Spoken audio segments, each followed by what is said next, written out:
सर्वांना नमस्कार. रुद्रदामिनी या लव्ह स्टोरीचे 5 एपिसोड यापूर्वीच अपलोड केलेले आहेत. कृपया ते सर्व एपिसोड ऐकण्यासाठी आपल्या चॅनलला भेट द्यावी. रुद्र झोप लागत नाही म्हणून पुस्तक वाचत बसला होता आणि दामिनी खाली चटईवर झोपली होती. ती सारखी या कुशीवरून त्या कुशीवर होत चुळबुळ करत होती. बहुतेक तिला झोप येत नव्हती. रुद्र कॉटवर होता. तो तिला म्हणाला, झोप येत नाही का? ती म्हणाली, हो ना, या रूममधला बल्ब किती ब्राईट आहे, त्याचा प्रकाश डोळ्यावर येतोय आणि मला झोप येत नाही. मला सवय नाही इतक्या प्रकाशात झोपायची. रुद्रनं आता पुन्हा तिच्याकडे चिडून पाहिलं आणि पुस्तक बंद केलं. खाली उतरला, लाईट बंद केली आणि म्हणाला, आता तरी लागेल ना झोप? आता रूममध्ये काळाकुट्ट अंधार झाला होता.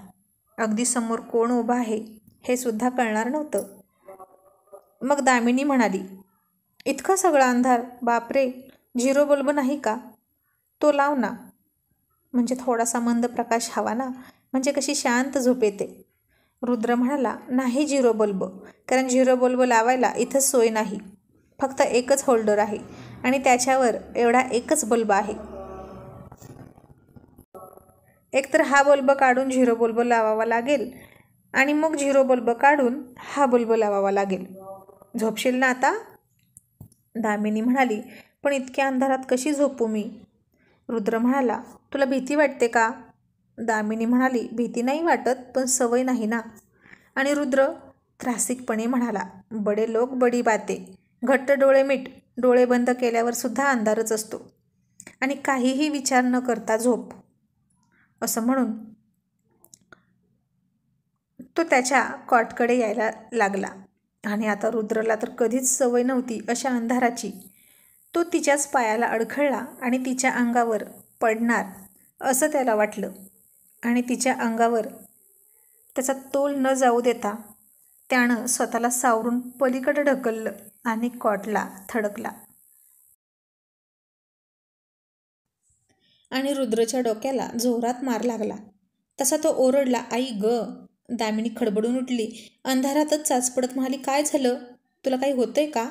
तू पडलास की काय? रुद्र तसाच विवळत म्हणाला, हो ना, लागलं ना मला खूप जोरात. आता दामिनी रुद्रला शोधत होती आणि त्या अंधारातच तिच्या हातात त्याचे दोन्ही गाल आले आणि रुद्रच्या हातात तिची कंबर आली.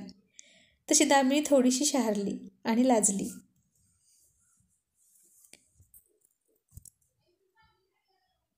पण त्या रात्रीच्या गडद अंधारात त्याला ते दिसलं नाही आणि रुद्रसुद्धा तिच्या कोमल हाताच्या स्पर्शानं थोडा रोमांचित झाला. तिने तसाच त्याचा हात पकडला आणि त्याला आधार देत नीट बसवलं. दामिनी कशीबशी गेली आणि तिने लाईट लावली आणि तिने पाहिलं तर खूप लागलं होतं रुद्रच्या डोक्याला. खोचच पडली होती आणि रक्त येत होतं. अरे बापरे, असं म्हणत दामिनी कळवळली.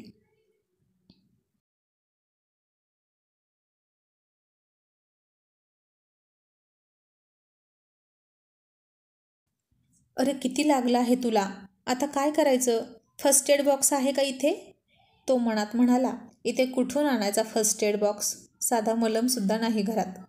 ती म्हणाली, सांग ना, काहीतरी असेल ना, मलम वगैरे? रुद्र म्हणाला, काहीच नाही. राहू दे, काही नाही होत, झोप तू.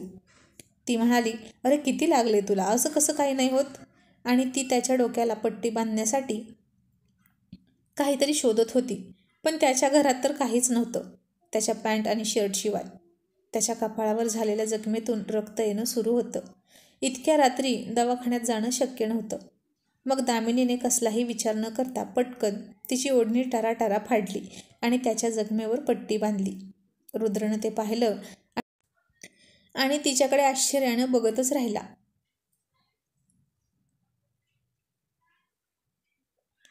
ही माझ्यासाठी इतकी कासावीस का होत आहे हे त्याला कळत नव्हतं.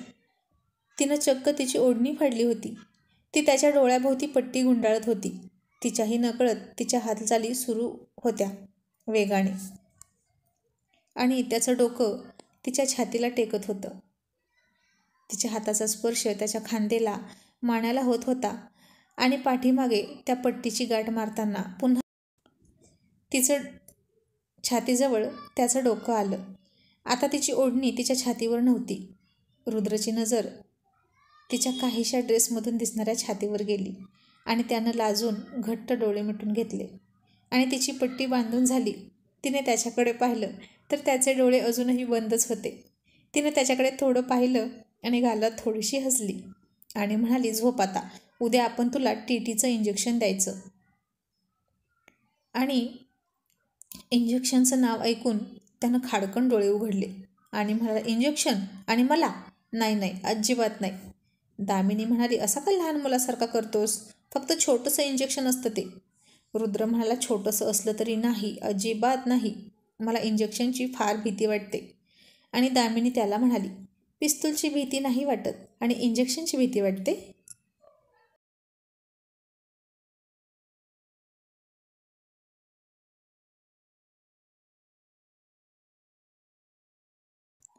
आणि त्यानं दामिनीकडे बारीक डोळे करून चिडून पाहिलं. ती तशीच विलोभनीय गालात हसली त्याचा तो लटका राग पाहून आणि म्हणाली, अरे धनुर्वाताचं इंजेक्शन घ्यायचं असतं लोखंड लागल्यावर. रुद्र म्हणाला, आजपर्यंत इतकं लागलं पण कधीच इंजेक्शन घेतलं नव्हतं. ती म्हणाली, हो का? तर मग आता घेतलंच पाहिजे. आणि ते सुद्धा 1, 7, 10, 10 इंजेक्शन घ्यावे लागतील. रुद्र घाबरून म्हणाला, काय 10? तेही एकत्रच? माझ्या शरीराची चाळण करून ठेवायची आहे का? आणि ती हसायला लागली आणि म्हणाली, जर इतकी इंजेक्शन नंतर घ्यायची नसतील तर आता, उद्या फक्त 1 घ्यायचं, कळलं? झोप आता. असं म्हणून ती चटईवर झोपली आणि तो लाईट ऑफ करायला गेला. ती म्हणाली, झोप आता, कुठे निघालास? तो म्हणाला, लाईट बंद करायला. तुला झोप येत नाही ना? ती म्हणाली, असू दे, मी करेन प्रयत्न. नाहीतर डोळे झाकल्यावर अंधारच असतो की सगळा, असं कोणीतरी म्हटलं होतं मला. रुद्र आता गालात हसला थोडा. पण तुला झोप नाही येणार असं तो म्हणाला. ती म्हणाली, करते मी प्रयत्न खरंच, आणि तू पुन्हा कुठेतरी अडखळशील, त्यापेक्षा झोप. आता तोही झोपला आणि तीही झोपली. पण अजूनही तिला झोप येत नव्हती. इथे तिची ही दुसरी रात्र होती. दररोज मऊ मऊ गादीवर झोपण्याची सवय असलेली दामिनी तिला चटईवर झोप येत नव्हती. ती चटई तिला टोचत होती. त्यावर साधं बेडशीटसुद्धा नव्हतं. एकटा जीव सदाशिव असलेला रुद्र कशाला काय ठेवेल घरामध्ये? तो तिला म्हणाला, तुला झोप येत नाही का चटईवर? ती म्हणाली, सवय नाही ना, पण झोपेन मी, तू झोप. तो म्हणाला, मग एक काम कर, येथे कॉटवर ये आणि गादीवर झोप, मी झोपतो खाली. ती म्हणाली, नाही नाही, नको, ती कॉट आणि गादी तुझी आहे, माझ्यासाठी उगीचच तुझी झोप नाही होणार. आणि रुद्र उठून बसला आणि म्हणाला, आता तर तू उठच, झोप इथे. रुद्र ऐकतच नव्हता आणि दामिनी त्याला म्हणाली, स्टॅच्यू. आणि रुद्र जागच्या जागी पुतळ्यासारखा थांबला. आता तो काहीच हालचाल करत नव्हता आणि बोलतही नव्हता. आणि दामिनी म्हणाली, मी इथे झोपू शकते, थोडा वेळ लागेल झोप लागायला, पण हरकत नाही. मी जबरदस्ती तुझ्या मनाविरुद्ध इथे राहते आणि तुला त्रास देणं मला पटत नाही. माझ्यामुळे तू तुझ्यात काहीच बदल करू नकोस, प्लीज. असं म्हणत ती तोंडावर पांघरून घेत झोपली. आणि आता रुद्र तसाच बसला होता, पुतळ्यासारखा.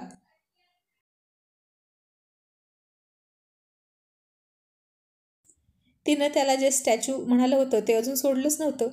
आणि कुठून तरी दामिनीला आवाज यायला लागला, शुकशुक. तिला वाटलं खिडकीतून कोणीतरी हाक मारत आहे की काय. तिनं तिकडं पाहिलं, इकडं तिकडं पाहिलं, रुद्रकडे पाहिलं तर तो अजूनही तसाच बसला होता आणि त्यानं पुन्हा एकदा शुकशुक असा आवाज दिला. दामिनी म्हणाली, असं काय शुकशुक करतोस? काय झालं? तोंडाने बोल ना.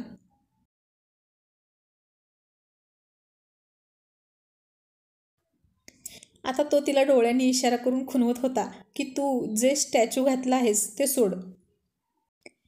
कारण या स्टॅच्यूच्या गेममध्ये तर समोरच्याने सोडल्याशिवाय हालचाल करायची नसते.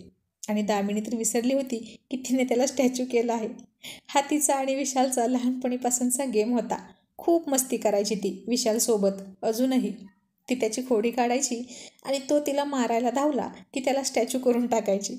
आणि रुद्र आणि त्याच्या बहिणीचा सुद्धा योगायोगाने हाच गेम होता. त्यामुळे तिने त्याला स्टॅच्यू म्हणाली आणि तो लगेच स्टॅच्यू झाला होता. आणि मग दामिनीच्या लक्षात आलं आणि ती म्हणाली, सुटला स्टॅच्यू. आणि इतका वेळ अवघडून बसलेल्या रुद्रनं सुटकेचा निश्वास सोडला. दामिनी खूप हसत होती त्याची ती अवस्था पाहून. तो म्हणाला, बाप रे, मला स्टॅच्यू करून तू चांगली झोपली असतीस की ग. हां, म्हणजे मी रात्रभर असंच बसायचं होतं की काय? ती हसत म्हणाली, तुला हा गेम माहीत आहे? तो म्हणाला, मग मी आणि माझी ताई खूप खेळायचो. दामिनी म्हणाली, मी आणि दादासुद्धा हा गेम खेळायचो. विशालचं नाव निघताच रुद्र नाक डोळे मुरडत म्हणाला, अग्निहोत्री हसतो पण पण कधीतरीच पौर्णिमा अमावस्याला हसत असेल ना. आणि दामिनी गप्प बसली. आता त्या दोघांच्या लहानपणीच्याच गप्पा निघाल्या. इतकी रात्र झाली आहे, झोपलं पाहिजे याचं भान नव्हतं दोघांना. मग रुद्र म्हणाला, ऐक ना, तू इथे झोप, मी झोपेन खाली. ती म्हणाली नाही आणि पांघरून घेऊन झोपली सुद्धा. आणि रुद्रसुद्धा नाईलाजाने झोपला. मग सकाळी ती उठली. तिला बेडटी घ्यायची सवय होती. ती उठली आणि चहा बनवायचा प्रयत्न करू लागली.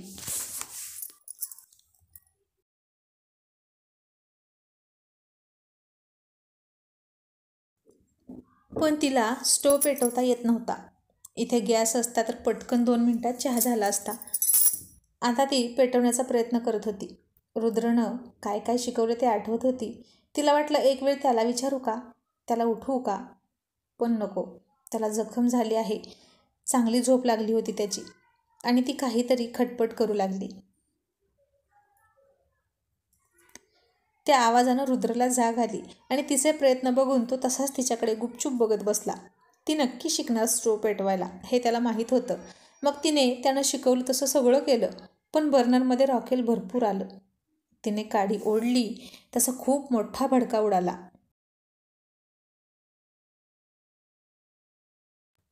तसं ब्लँकेट अंगावरून झटकून चटदिशी रुद्र तिच्या दिशेने धावला आणि ती घाबरून रुद्रच्या मिठीत आली. तिचं तोंड भाजता भाजता राहिलं होतं. दामिनी खूप घाबरली होती. रुद्रनं पटकन ती आग बंद केली. आता त्यानंही तिच्या भोवती मिठी मारली होती. घाबरलेल्या दामिनीने त्याचं टी-शर्ट घट्ट पकडलं होतं आणि रडत होती. त्यानं तिच्या केसांवरून हात फिरवला आणि म्हणाला, काही नाही झालं बघ, आग बंद झाली. आणि तुला म्हणालो होतो ना की मी तुला चहा बनवून देत जाईन. तू मला का नाही सांगितलं? मला उठवलंस का नाही तू?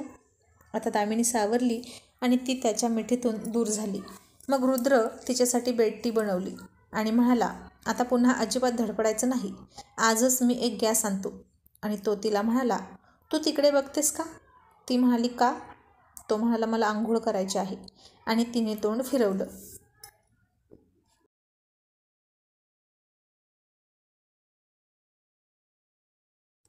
त्यानं कशीबशी तिच्याकडे बघत बघत पटकन आंघोळ केली आणि कपाटामागे जाऊन कपडे चेंज केले. आणि मग कपाटासमोर आला आणि कंगव्याने केस विचारत होता. आणि ती थोडीशी हसली आणि म्हणाली, दाढीवर पण कंगवा फिरव ना. आणि आता तिला काय म्हणायचं होतं हे त्याला कळलं. तो फक्त हसला आणि दरवाजा आतून बंद कर, तुझ्यासाठी मी बकेट भरून पाणी घेऊन येतो, असं म्हणाला. आणि त्यानं तिच्यासाठी पाणी आणून ठेवलं. अजिबात बाहेर जाऊ नकोस, असं म्हणून तो पुन्हा गेला. तिला नाश्ता घेऊन आला आणि म्हणाला, शुद्ध तेलातला नाश्ता आहे, शांता मावशीकडून आणला आहे. आणि मग ती फक्त हसली. मग तो म्हणाला, आता मी जातो आणि सगळं साहित्यच घेऊन येतो. असं म्हणून तो गेला.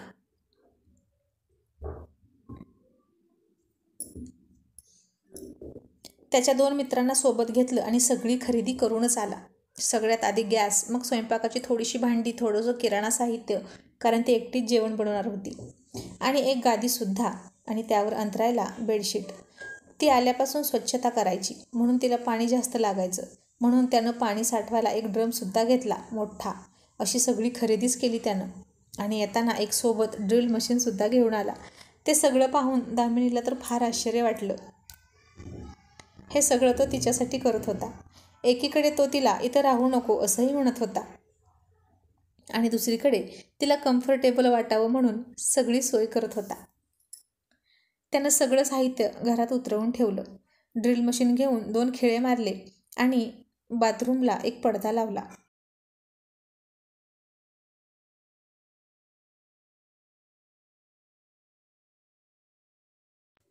आता तो आंघोळ करताना तिला तोंड फिरवायची गरज नव्हती किंवा ती आंघोळ करत असताना त्याला बाहेर जायची गरज नव्हती, कारण ते दिसणारच नव्हते. आंघोळ करताना पडद्याच्या आडून. दामिनीने सुद्धा पुन्हा ओढणी खुचली आणि सगळं साहित्य जिथल्या तिथं लावून टाकलं. अर्ध्या तासात तिने लगेच गॅससुद्धा पेटवला आणि ती खुदकन हसली.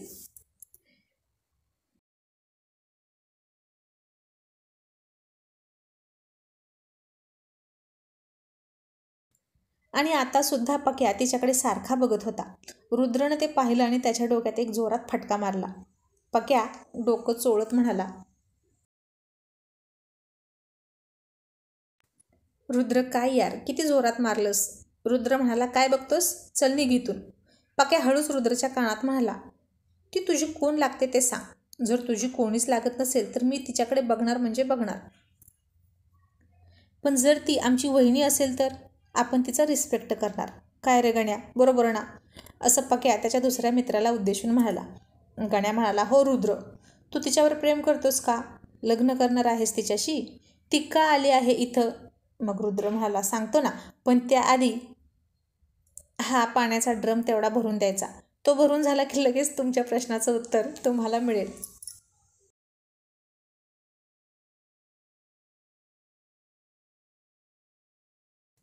मग पक्या आणि गण्याने एक साथ 2-2 बकेट आणल्या हातपंपावरून भरून. 10 मिनिटात ड्रम भरून झाला आणि पक्या म्हणाला, हा बोल रुद्र, आता सांग, कोण लागते ती तुझी? आणि रुद्रनं आता हातात चप्पल घेतली. तसे सगळे पळाले. मग रुद्र आत आला. दामिनीने स्वयंपाकाला सुरुवातसुद्धा केली होती. तिनं वरण भात लावला होता आणि रुद्रला तर ते सगळं स्वप्नच वाटत होतं. त्याचं घर हे छोटंसं असलं तरी त्याचं स्वतःचं होतं. मुंबईसारख्या ठिकाणी राहायला जागा असणं स्वतःची हेच खूप कठीण असतं. रुद्र तिला आता म्हणाला, आता खुश ना? ती म्हणाली, हो, पण एक विचारू? त्यानं पुन्हा तिच्याकडे प्रश्नार्थक नजरेनं पाहिलं. ती म्हणाली, माझा काय दोष आहे? माझे फोटो मला परत देशील का? हे नाही विचारणार. मग तो म्हणाला, विचार. मग ती म्हणाली, तू माझ्यासाठी इतकं का करतोस? मी नक्की इथे राहायचं की जायचं हे मला सांगशील का? आणि रुद्र काहीच न बोलता, आलोच, दार लावून घे, असं म्हणून बाहेर निघून गेला. आणि ती रुद्र मधला झालेला बदल नोटीस करत होती. आणि रात्रीच्या अंधारात त्यानं तिची पकडलेली कंबर आठवून ती गालात हसत होती.